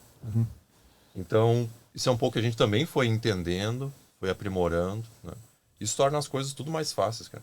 Tudo mais fácil. Com certeza. Vocês estão falando bastante de vocês dois, né? Qual a importância dessa relação de amigos e depois sócios? Tipo assim, isso... Quão importante foi isso pra DGT? Com difícil e com bom, né? Se vocês pudessem voltar atrás agora, vocês teriam feito as mesmas escolhas? Tipo assim, certamente. Sim. Certamente. Não. Depois dá pra conversar de fora depois. O cara fala, não, eu não teria sido sócio dele. Se não fosse o Lucas, fazer aquela cagada lá no 2010, nunca vou esquecer. Cara, é a hora, eles jogam mesmo. Eu acho que o passado a Deus pertence, né? Então, assim, o que aconteceu, aconteceu, né? E eu sou extremamente satisfeito pela jornada que a gente tem, né? Legal. E acho uma grande vantagem que a gente tem várias vantagens, né? Acho que a primeira é que a gente é completamente diferente, né? A gente pensa, apesar de a gente ter vários pontos que são, vou chamar assim, de dores que são muito parecidas, né? Nós pensamos de formas diferentes, né? E isso a gente sempre soube somar e respeitar um ao outro, né? O Lucas é uma pessoa que tem um dos pontos fortes é o relacionamento, as relações, né? É um broker, consegue abrir mercado, fazer conexões, e eu vejo que, né, se satisfaz com isso. E eu me satisfaço em resolver os desafios tecnicamente, né? E a gente sempre fez essa dobradinha, a gente brincava, né? Agora a gente tem uma reunião agendada lá com eles, vamos fazer uma apresentação, daí tá, beleza. Lucas, vamos chegar lá, vamos puxar nossas violas. Como é que vai ser a apresentação dele? Puxa um violão aí, cara. Nós somos uma empresa. Cara, e esse é um outro ponto que a gente desopila. Tipo assim, tem o trabalho que assim, exige muita responsabilidade, né? Vocês bem sabem disso. E a gente não se exime disso, a gente não foge disso. Mas a gente sabe do nosso momento de sentar aqui, cara, e bater um papo fora, sabe? Cara, vamos tomar um negocinho ali, ou vamos conversar, ou, cara, beleza. Eu tô atucanado, ele sabe perceber. Vem aqui me dar um abraço, ou vamos... Cara, deixa o cara quieto lá, deixa ele no tempo dele. Então, assim, à medida que a gente compõe profissionalmente, a gente também distensiona pela amizade. Sim. Então, acho que a gente conseguiu ver isso, né? Acho que nos últimos anos a gente tem valorizado cada vez mais isso, né? E cuidado, né? De forma acolhido isso para respeitar, né? E a gente escuta isso muito das outras pessoas, né? Passar todo mundo diz, cara, são assim, dá pra ver que vocês são diferentes, mas vocês compõem, né? E, cara, a gente tá numa região aqui alemã, né, cara, que o alemão, ele não gosta ele não quer acolher o elogio, né? Ele não quer olhar pra isso. Receber elogio, ele quer descartar, ele quer achar o problema. Ele não pode ser Exatamente, elogiado. não pode. Mas onde é que tá o problema? Onde é que tá a pegadinha nisso que É, eu tô então, falando? Elogiou demais, quer dinheiro emprestado, velho. É bem isso. Coisa ali, né? Quanto você quer estar ganhando pra fazer isso? Aham. Mas ele tá ganhando tanto por mês, cara. Tá muito faceirinho, cara. Aham. Trocou de carro. Cara, Tá roubando. isso. Tá Começa a fazendo perceber coisa que é errada. verdade, sabe? Sim. Em algum ponto você tem que parar e olhar pra isso, né? Pô, legal. Então a gente valoriza e se dá muito bem juntos. Legal. É uma dobradinha de sucesso. Legal. Porque tem pessoas que falam que iniciar um negócio sozinho, cara, foca no teu plano, não olha muitos lados, não pede muita opinião, porque eles vão querer te derrubar e tal. Tem gente que prega isso, né? De que não faz tanto sentido. E vocês olham pra vocês, sociedade desde lá de trás e estão colhendo os bons frutos. Eu tô olhando pro Christian agora aqui, meu irmão, a gente foi sócio desde que eu tinha 18 anos, eu sempre tive sociedade. Eu nunca trabalhei sem ter alguém do lado pra compartilhar uma dor, um problema e brindar no final do mês, que deu tudo certo. Abriu o dueto sozinho, né? Não, tinha dois. Tinha um dois sócio, tinha depois sócio, dois é verdade. sócios. E depois logo foi pra SPR. Sim, eu não conseguiria imaginar ser dono de uma empresa sozinho. Eu não consigo me imaginar. Porque sempre foi muito importante para mim a troca, né? Com os sócios. E eu não tenho que reclamar de nenhum dos sócios. Os primeiros sócios e os sócios que vieram daí com a SPR, eu só tenho elogios. Eu tive sorte nesse aspecto. Sempre foram grandes sócios. E uma coisa que eu costumo dizer e que eu queria perguntar para vocês também, eu costumo dizer lá na agência que a gente vê quem é o sócio no momento difícil. Porque quando tá indo bem, a gente tá ganhando uma grana, é mais fácil a sociedade, né? Vai ali, estamos batendo as metas, divide dinheiro, sabe? Todo mundo quer trabalhar contigo. E vem momentos mais difíceis. E eu sempre falo que é nessas horas, pelo menos comigo, com todos os sócios que eu tive, foi nessas horas que tu conheceu o teu sócio, né? Eu tive a felicidade de conhecer os melhores que eu pude, porque eles foram sócios que pegaram junto e a gente saiu dessas situações. Para vocês, os momentos difíceis, que eu acho que aconteceram muitos pelo que vocês falaram, né? Era um atrás do outro, né? Eu acho que isso talvez tenha facilitado um pouco essa conexão e construção, né? Ela foi forjada na dor, assim, né? Sem dúvida. E foram vários momentos difíceis, né? Porque ali tu tem a possibilidade de ver como a pessoa é. Porque no momento difícil, a pessoa muitas vezes ela mostra quem ela não queria ser vista no dia a dia normal. Né? E foram vários momentos difíceis, momentos delicados que a gente passou junto, né? Mas todas as decisões foram muito bem apoiadas um pelo outro. Né? A gente sempre dividiu muito isso. Né? Olha, estamos passando por esse momento difícil, a dor é essa. Bom, a solução é essa, então nós vamos tomar junto a solução. Né? Então isso realmente forjou, né? Forja, né? Digamos, cria uma egrégora muito positiva, né? Para dentro da sociedade, para dentro da nossa relação, né? Que isso se reflete nos negócios. Com né? certeza. Isso se reflete nos negócios. Então, sem dúvida, concordo contigo. Isso faz toda a diferença, né? Faz diferença para mim ter, porque eu também não imagino hoje não ter ninguém ali, né? Pô, estranho, é muito estranho, né? Tu ter uma empresa tocar sozinho, né? Não faz sentido, não faz sentido, né? Sozinho no modo de dizer, tu vai ter pessoas ali contigo compondo, mas elas vão querer ou elas vão fazer parte da sociedade, uma participação societária, enfim. Isso é outra coisa também, né, Maurício, que é importante dizer, que a gente sempre pensou que para crescer, cara, a gente precisava dividir. Então assim, cara, se a pessoa tem um potencial que vai somar pro negócio, cara, a gente vai dividir. Não é aquela coisa, sabe, né, esse é meu, é teu, cara, não. Porque tu sempre tem que olhar o que tá por trás daquela jogada. Né? Tu quer crescer, como é que tu vai crescer, como tu vai crescer, como é que tu vai estruturar o teu crescimento, né?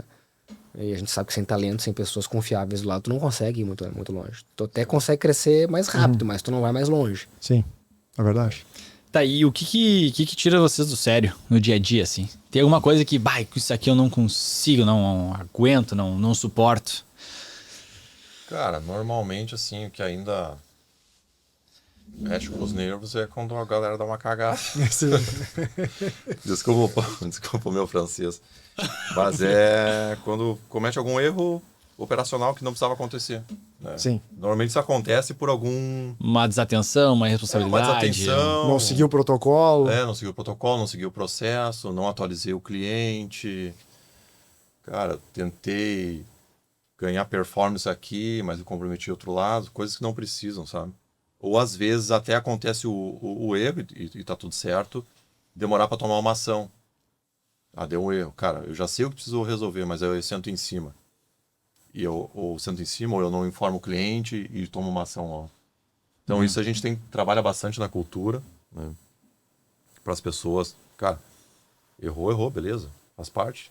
Agora corrige e bola para frente. Corrige no menor tempo possível e toma a melhor decisão naquele momento, corrige e vai embora, né? Então às vezes as pessoas têm medo, porque muitas vezes os erros envolvem questões financeiras, né? Ok, tem que ter, a empresa cresce, tem travas, digamos assim, para que isso seja autorizado, mas não é um bicho de 7 cabeças, né? Então, assim, esse é um ponto, assim, porque isso mexe diretamente no nosso índio, porque a gente é Caxias, cara, tá certinho, a gente senta, planeja, isso aqui. Mas hoje a gente não tá mais lá na ponta, então tu tem que também criar estruturas, processos para que isso aconteça. Esse é o desafio que eu tava falando antes, né? Cara, me tira do sério cara, cometer um equívoco, um erro, vamos chamar assim um erro, né? Mas as pessoas ficaram letárgicas, cara. Cara, não tem solução, ficam paradas esperando a solução cair do céu. Cara, pera aí, velho, vamos se mexer, né? Sim. Então, o erro faz parte, a gente entende que faz parte, inclusive, da tentativa, né? Mas, porra, traz uma solução, então, cara. Não vem me trazer um problema aqui, porque se eu tiver que resolver, eu faço o meu trabalho. Sim, exatamente. Isso é legal também, porque a gente tem essa conversa muito franca com todo mundo. Ele já tem esse mindset, sabe? Sim. Cara, eu acho que uma habilidade que só a experiência traz, que é lidar com os erros. É. Cara, como é difícil encontrar. A gente encontra profissionais hoje vou dizer que uma experiência baixa, novos, excelentes, tipo, programadores, cara, os caras. Mas botam um problema pra ser resolvido rápido, os caras travam, porque a experiência de lidar com os problemas, cara, é ali que eu acho que conta muito. Quando a gente vai pras reuniões que tem problemas com o cliente, cara, corre lá pro Gustavo, corre lá pro Juliano, porque eles vão resolver. E, cara, resolve rápido, tu pensa assim, caralho. Os caras resolveram, tipo assim, em uma conversa, tá ligado? E eu tô aqui há 3 dias tentando resolver um problema. Experiência, sabe? Cacuete já de resolver problema e, não pode sentar em cima dela. Se eu sentar, o problema vai ficar aqui. Sabia, legal. Vou dar um exemplo que envolve trabalho, mas que não tem nada a ver com o problema, né? Cheguei um dia na empresa, nós chegamos, cara, um cachorro lá no pátio. Bah. Daí eu, na recepção, esse cachorro que não entrou aqui, coitadinho, tá machucado, mas de tarde já vão levar ele aqui na pet, vão fazer um curativo e o fulano vai trazer uma casinha já. Vai deixar ali, vai ficar aí. Tá, mas aonde? Não, porque a gente vai cuidar dele, tá? Aí chega no dia seguinte, tá? Que o cachorro não tá aqui, ó, coisa mais linda, tá? Um caramelo. Já tem até nome. Crachá, cara, botaram no bicho. Crachá. Pô, que legal, tá? Mas e quem é que vai limpar isso? De quem é o responsável pelo cachorro? Não sei. Não, essa foi a última pergunta, né? Não, foi a última. Essa foi a última. Tá, vai ter um responsável pelo cachorro? Não sei. Não, tem que ter algum responsável, ele vai responder, o cachorro que não tem dono vai morrer de fome, né?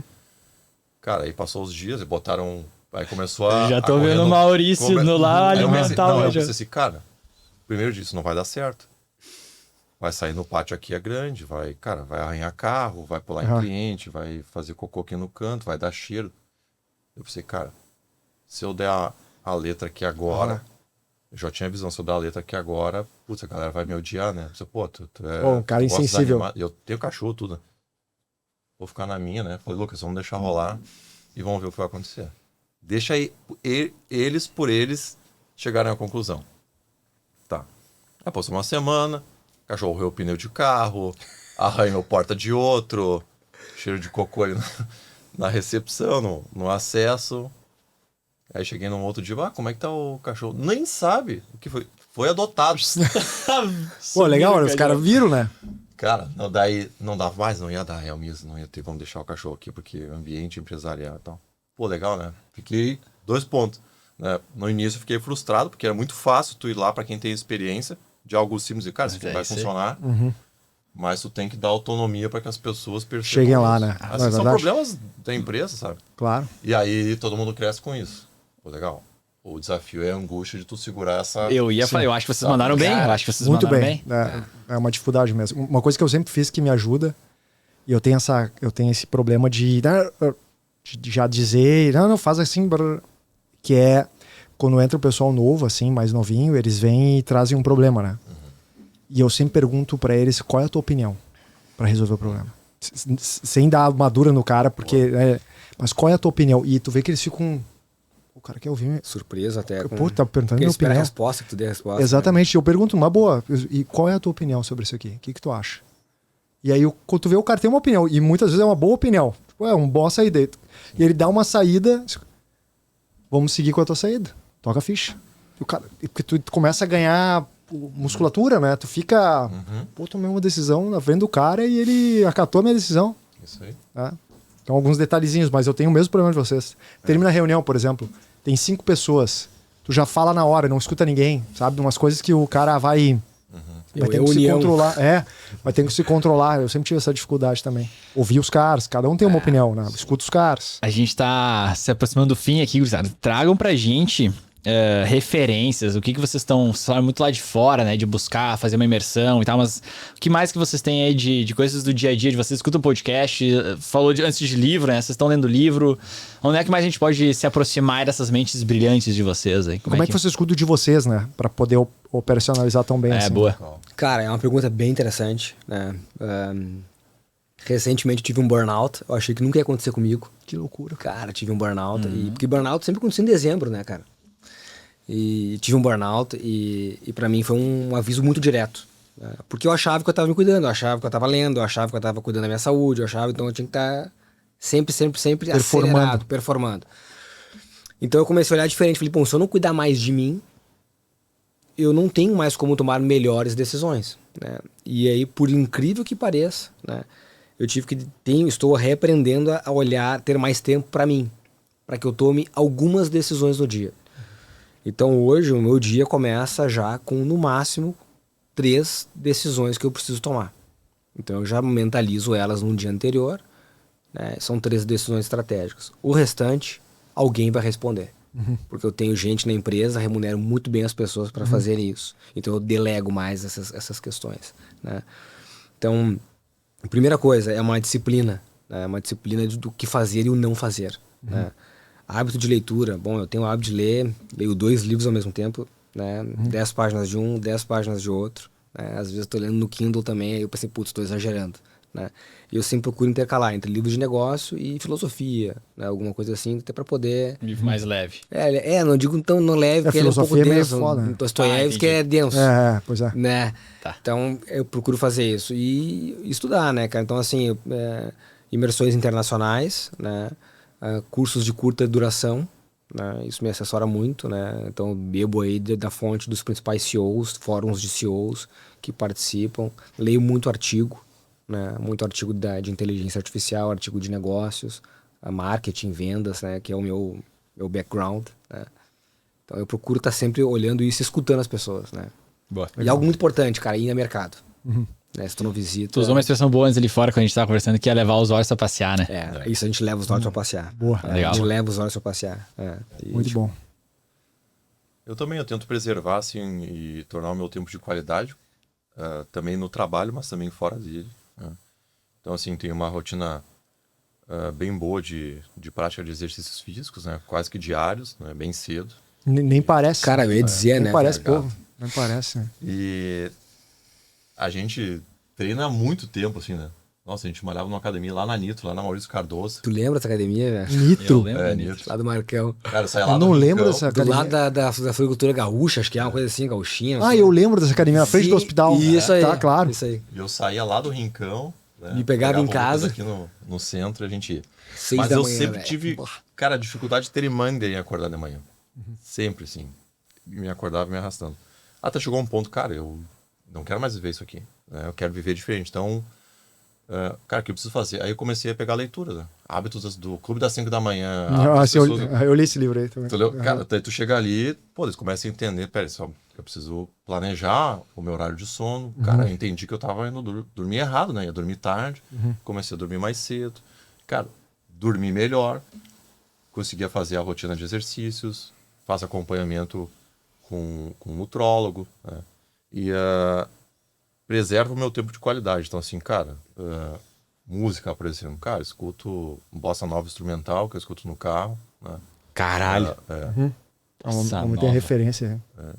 E a leitura, assim, agora tendo um pouco mais para a parte filosófica, né? Até chegou ontem, né? Comprei a República de Platão e o Caibalion, Eu vou ler Trabalho agora. eu li há pouco tempo. Entendeu? A indicação da Paty da agência. E, cara, dedico bastante tempo pra família. Final de semana de qualidade. Escolho o que eu faço, né? Muito bem, assim, o que o Lucas falou. Saber o que dizer não. Né? Isso é o que traz muita paz. Então, assim, se tu saber fazer essas pequenas escolhas do teu dia, sabe? E entender, assim, cara, se eu tomei... Meu dia, eu tomei uma boa decisão hoje. Eu fiz um bom encaminhamento, cara. Beleza, talvez meu dia tá pago. Porque às vezes eu tinha que ficar no trabalho, assim, cara, tem que ficar até as 18 horas aqui, eu tenho que achar alguma coisa. E às vezes tu acaba Quanto mais, atrapalhando. Tu acaba te atrapalhando, né? Então, assim, cara, cumpri com a minha rotina, tá legal, o dia tá pago. Beleza, vou cuidar de mim. Vou ficar com a minha família. Vamos tomar um negócio aqui. Né? Vamos bater um papo. Né? Vamos sair pra viajar, vamos planejar a próxima viagem. Cara, isso é um dos pontos fantásticos que nos últimos anos a gente faz já, acho que desde 2020. Alguns anos, né? né? Cara, é uma rotina extremamente válida. No mínimo uma vez por ano a gente sai, faz uma missão, desconecta. E no início a gente sofria a full, assim, porque tu via coisa acontecendo lá fora, cara, tem que voltar, tem que fazer andar. Tem que implementar isso Tem que aqui, tá implementar. acontecendo, o mundo tá nessa Como é que eu vou fazer? batida. Mas ao mesmo tempo tu vai entendendo, tu vai percebendo que o tempo é outro, né? Tu vai adequando. Então são esses hábitos que a gente vai se preservando, né? E muita conversa, cara. Hoje a gente, assim, tem a intimidade para trazer questões profissionais, anseios das questões profissionais. Cara, tô com receio aqui, acho que isso aqui pode dar algum problema. Ou, cara, tô vendo que tá acontecendo alguma coisa ali. Eu estou vendo isso aqui, não sei se tu tá vendo também, mas eu estou vendo isso. Aí a gente faz uma composição. Não, cara, fica tranquilo, tô vendo isso aqui. Então, de uma forma muito branda e sem receio de julgamento, sabe?